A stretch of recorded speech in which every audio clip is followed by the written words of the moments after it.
tarda a tots. Aquí el gran mestre Pep Conca, amb tots vosaltres. ¿Qué pasa, gente? ¿Cómo estáis? Aquí el gran maestro español Pepe Cuenca.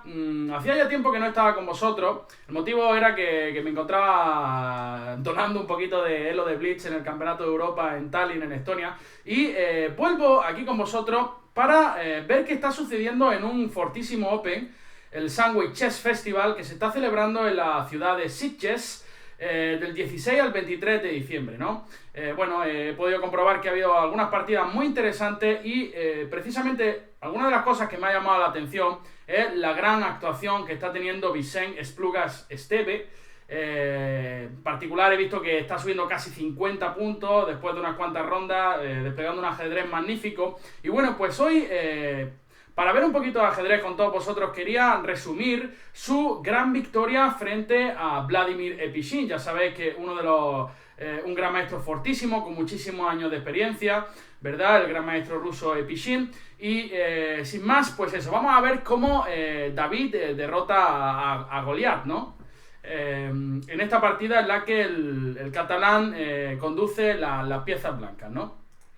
Bueno, pues Vicent Esplugas decide abrir con D4 y Vladimir Epishin caballo F6, C4, jugada natural, E6, caballo C3 y alfil B4, ¿no? Entramos de lleno en la defensa ninzo-india, ¿verdad? Que es una de las defensas que emplea muchísimo, por ejemplo, los jugadores de élite hoy en día.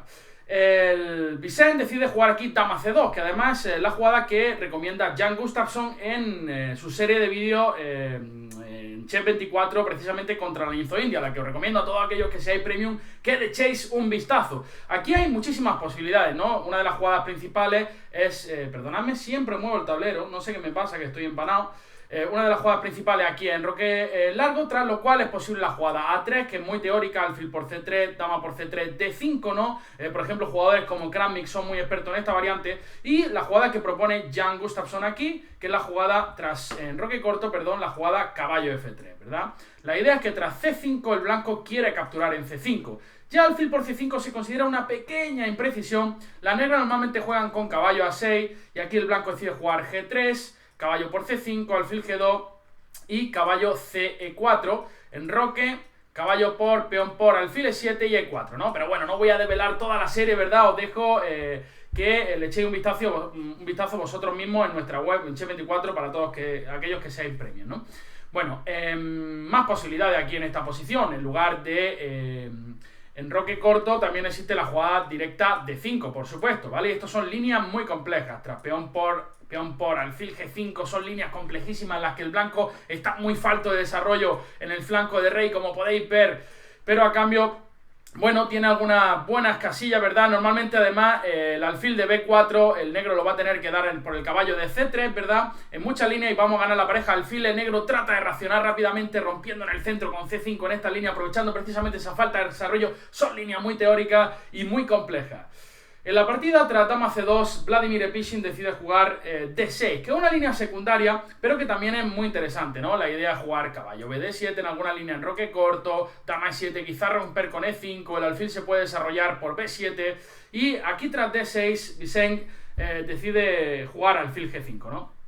Que, si no recuerdo mal, creo que también es una de las sugerencias de Jan en su serie de vídeos. Caballo BD7, jugada natural de desarrollo y caballo F3. El blanco finalmente desarrolla su flanco de rey, que es lo que le falta, ¿verdad? H6 por parte de las negras y alfil H4. Aquí hay una jugada que me gusta bastante en este tipo de estructuras donde las negras no han roto con D5 o C5, y es la jugada aquí alfil D2, ¿vale?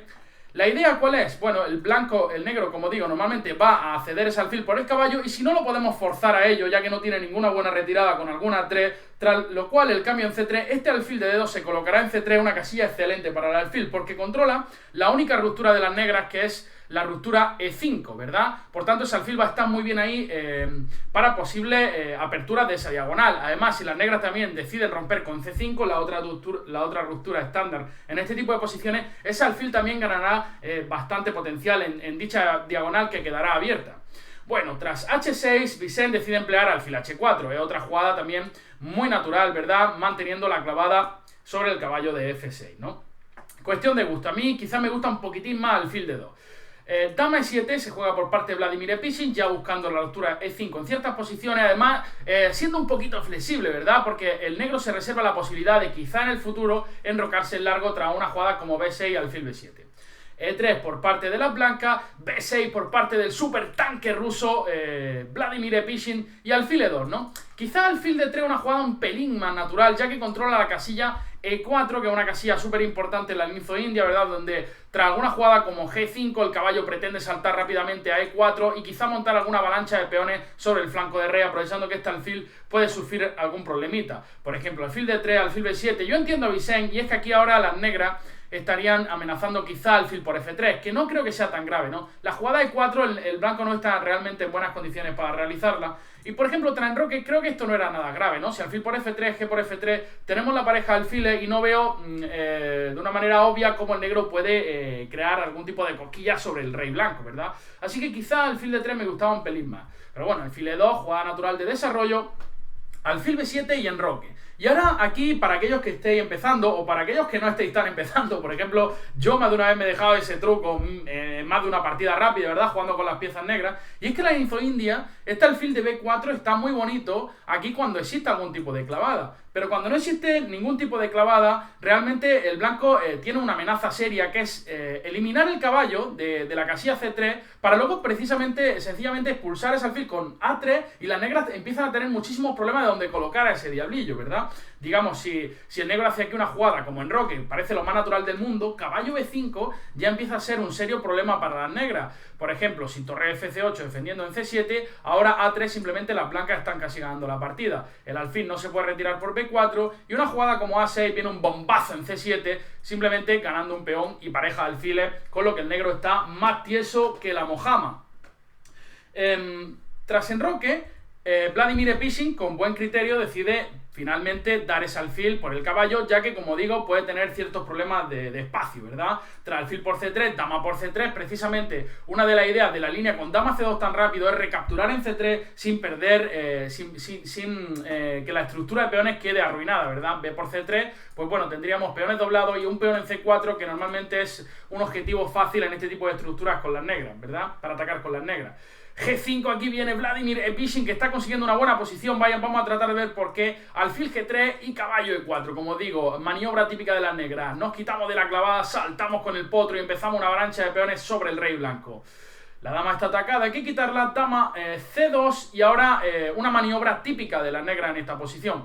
Normalmente el negro, bueno, quiere eliminar la pareja de alfiles de las blancas, pero hay una manera de romper la estructura de peones blancas una vez un caballo está en E4 y un alfil está en G3. Es decir, normalmente cuando las negras capturan aquí en G3, el blanco recaptura el peón de H, siempre llevando los peones al centro. Pero hay una manera de evitar esto, ¿no? De evitar que las blancas puedan recapturar de peón. Y es la jugada H5, que precisamente amenaza a H4 ahogando a ese alfil. Madre mía, que ese alfil no se puede mover. Y las blancas están obligadas a mover el peón de H. Una vez el peón de H se ha movido, el caballo puede capturar en G3, forzando la captura del peón Facundo, eliminándolo del tablero, se convierte en un peoncito de G y destrozamos la estructura de peones, ¿no? Por tanto, este H5 es una jugada también muy común, ¿verdad? Por supuesto, caballo por G3 era interesante, ¿no? Aprovechando que ahora H5 pretende no forzar la debilidad de la estructura de peones, sino simplemente abrir la columna H. Esta opción hubiera sido también muy interesante para el jugador ruso Episin. Pero decide jugar H5, que es la jugada más natural, y H4 por parte de Vicente. Yo nunca sabía cómo se pronuncia bien Vicente o Vicente, ¿vale? Pero bueno, vosotros me entendéis, ¿verdad? Supongo que Vicente me perdonará también. Bueno, H4 y ahora era muy interesante ya directamente capturar aquí en G3. Caballo por G3, F por G3 y G por H4 abriendo línea, aprovechando que tenemos un pedazo de alfil aquí magnífico, ¿no? Fijaros que alfil de B7, madre mía qué diagonal tiene, cómo mira este rey, el rey está ahí temblando, ¿verdad? Está diciendo, madre mía la que me viene encima, como venga una torre en la columna G, como el rey negro se enroque en largo, se doble en G, me puede venir aquí una gran tunda, ¿verdad? G por H4, enroque largo. Y esta era una línea muy interesante para el negro. Como digo, la idea es muy simple, empezar a meter presión, torre G8, torre G4, traer la torre, etc. Jugadas como E4 para paliar la actividad de este alfil Bueno, realmente parece una jugada natural, pero el negro está en buenas condiciones de crear un ataque igualmente. Torre de G8, alfil de 3, por ejemplo, y torre G4. Y no solo existe la idea de presionar con este alfil, sino también ahora, aprovechando que tras un E5 el blanco quedará forzado a jugar D5, realmente ahora la casilla C5 puede ser muy interesante, incluso alguna ruptura con F5 más tarde, ¿no? En cualquier caso, se ve a simple vista que las negras tienen una gran posición, ¿no? Piscín decidió jugar torre G8 directamente, ¿no? Siendo un poquito más flexible, reservándose la posibilidad de bueno, quizá comer en H4 directo. El alfil está mirando en G2 con rayo X. Y aquí en la partida se jugó B4 por parte de Vicent, que quiere tratar de crear algún tipo de ruptura en el flanco de dama, ¿verdad? Y también diciéndole a este rey: oye, Vicent, si tú te enrocas en largo, yo también te voy a poner a ti a caldo, ¿no? También voy a tratar de abrir líneas con C5, quizá abrir la columna C y que esto se convierta en un festival, ¿no?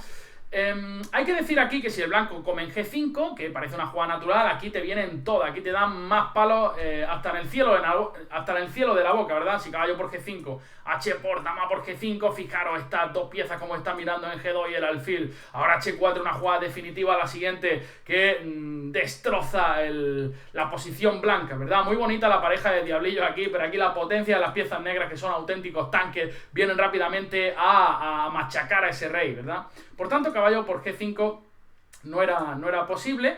Así que Vicent juega B4 y ahora una grave imprecisión de Piscín. Y vamos a ver cómo a partir de este momento el jugador de las blancas, Vicent Esplugas, lo castiga de una manera ejemplar, ¿no? A un jugador de cerca de 2600 que además fue de los mejores del mundo no hace tantos años, ¿vale? Bueno, caballo de F6, como digo, una jugada dudosa. Simplemente la correcta, por ejemplo, era caballo por G3, F por G3, G por H4 y esta posición que decíamos antes, ¿no? El negro, digo yo, ya estoy hablando como Wei. El negro pretende enrocarse en largo y traer la torre a G8, doblarnos y meter presión en la columna G. Por supuesto, la posición está lejos de ser ganada, está bastante equilibrada y el blanco también tiene sus opciones en el flanco de dama, ¿no? Pero caballo de F6, ahora hay una diferencia, y ahora es que esa dama no viene a G5 en caso de que las blancas capturan en G5, ¿no? Fijaros ahora como tras caballo de F6, caballo por G5, ahora sí que es buena, caballo por, peón por y torre por G5, ¿no? Y ahora la posición parece muy peligrosa para las blancas, pero el jugador Vicent Espluga encuentra una manera muy correcta de paliar la amenaza simple de las negras, que es la jugada H4, ¿verdad? H4, la idea de desviar el alfil y defender en G2. Y no hay mucha, de hecho solamente hay una manera correcta de evitar este H4, ¿no? Es decir, F3 no funciona porque el alfil de G3 está colgando, E4 no se puede, y Vicent encuentra la jugada fuerte y potente, que es la jugada D5, ¿no? Que por otro lado es temática en este tipo de posiciones y de estructuras, ¿no? En un momento eliminamos la acción del alfil de B7, es decir, ahora H4 no hay ninguna amenaza, sino simplemente me lo zampo. La pregunta es: ¿qué pasa, tío? ¿Qué pasa, Pepe? Pep Conca, ¿qué pasa si me zampo el peón de D5 y a la siguiente te hago D por C4 y sigo con la misma amenaza H4? Ahora las blancas están a tiempo de quitar ese alfil de G3 sin terribles consecuencias en G2. Ahora la jugada alfil H4 es muy potente. Es decir, por ejemplo, lo que decía, si trae por D5, C por D5, el negro simplemente captura y ahora viene H4 y nos revientan, ¿verdad? Pero alfil H4, aprovechando que torre por G2 no es posible en este momento, es una jugada muy precisa. Tras torre G6, las blancas juegan alfil F3, se han opuesto a este alfil de B7, defienden en G2, las negras tienen una clavada terrible y eso no es lo peor, es que vamos a recuperar el peón de D5, puesto que las negras no pueden capturar el C4 al estar el alfil de B7 indefenso. Aquí realmente el blanco es quien tiene el control de la partida y vamos a ver cómo remata el jugador catalán, ¿no? Enroque largo por parte enroque largo no se jugó, se jugó dama de 6, bueno, es una variante que quería analizar. Enroque largo, C por D5 por ejemplo, aprovechando que el alfil nunca puede capturar porque el caballo de F6 está clavado, y si dama de 5 pues podemos empezar a atacar el punto C7, ¿no? El peón Carlito que estáis sufriendo está diciendo: madre mía, que me van a reventar aquí, que viene la dama, que viene la torre, que viene todo, torre a C1, y si torre de 7 simplemente E4 reforzando la posición. Es muy ventajoso para la blanca. El alfil de B7 está tieso, el blanco está muy sólido, pareja alfiles. Si caballo G4, simplemente G3, a la siguiente alfil G2, nos reservamos ideas con F4 en ciertas posiciones, peón de C7 muy débil. la blanca está mucho mejor. El negro no tiene rupturas eficaces en el flanco de rey y todo está muy bien bloqueado. Tras alfil F3 se jugó dama E6. Y ahora torre Fd1 por parte de Vicent, ¿no? Que prácticamente, como digo, me incrementa la presión sobre el punto D5, y ya que el negro no puede capturar en C4, ¿vale? Torre Fd1 y aquí C6, Vladimir Pishin. La verdad que la posición no era nada fácil. Si roque largo C por D5, si alfil por D5, existen muchas jugadas, pero incluso este bombazo, ¡bum!, torre por D5 es casi definitivo, caballo por D5, y por ejemplo una jugada como torre C1, o alfil por D8 simplemente, pero torre C1 amenazando alfil por D5 es muy fuerte. Si torre D7, dama C6, y las negras tienen que abandonar. Fijaros cómo este alfil corta la salida de ese rey, estamos atacando en D5, estamos amenazando mate con tomate en A8, estamos amenazando todo, ¡madre mía! ¡Qué paliza! ¡Qué soba! ¡Qué sobón! C6 y C por D5 simplemente capturó. Comió de peón, ¿no? Comió de peón. Si caballo por... Bueno, pues podemos jugar, por ejemplo, la jugada torre D4, aprovechando que se amenaza torre 4, con idea de simplemente también, el negro no se puede enrocar, fijaros que rey, ¿no? Si el rey viene a F8, podemos traer la otra torre, amenazamos jugar E4, el peón de D6 está colgando absolutamente todo. Por eso Vladimir Pishin comió de peón y ahora dama C7 por parte de Vicent. Penetrando en territorio enemigo, única jugada es dama D7 como se jugó en la partida, y tras dama por D7, caballo por D7, alfil por D5, alfil por y torre por, hemos llegado a un final donde ambos bandos tienen el mismo número de peones, pero este rey está en pelota en el centro, el peón de H5 está colgando, el peón de D6 está colgando. En la partida se jugó torre G4, la única que aguantaba un poquito más era caballo E5, pero tras torre G4, torre por H5 amenazando torre H8 en ciertas líneas, se jugó torre por B4 y ahora torre D1, metiendo presión en D6. Este peón no se puede defender. Tras torre D1 en la partida se jugó caballo F8, torre por D6, torre C8, no hay mate en la octava, no pasa nada, alfil F6, se amenaza torre D5 con idea de entrar en D8 y así fue la partida. Tras alfil F6, torre 4, torre D5, las negras abandonaron. Y es que tras caballo E6, aquí hay un remate muy bonito. ¿Quién es siempre el que nos soluciona los problemas en esta vida? ¿Quién es siempre el que nos salva de todas las situaciones difíciles? ¡Facundo! Aquí viene el super peón para hacer un ratatatatata de un jugador de 2280 a un 2570, ¿no? Con idea de jugar simplemente F5, desviación de la casilla de 8 del caballo y a la siguiente torre de 8 entrando con mate con tomate. Bueno, creo que ha sido una muy buena partida, ¿no? De Vicent, que viene desempeñando un torneo magnífico en el festival de Sitges, Sandwich Chess Festival, que os recomiendo que sigáis a todos. Hay jugadores de muchísimo nivel. Esto ha sido todo por hoy. Me despido de vosotros. Un abrazo y hasta la próxima. Chao, chao. Chao, chao, chao.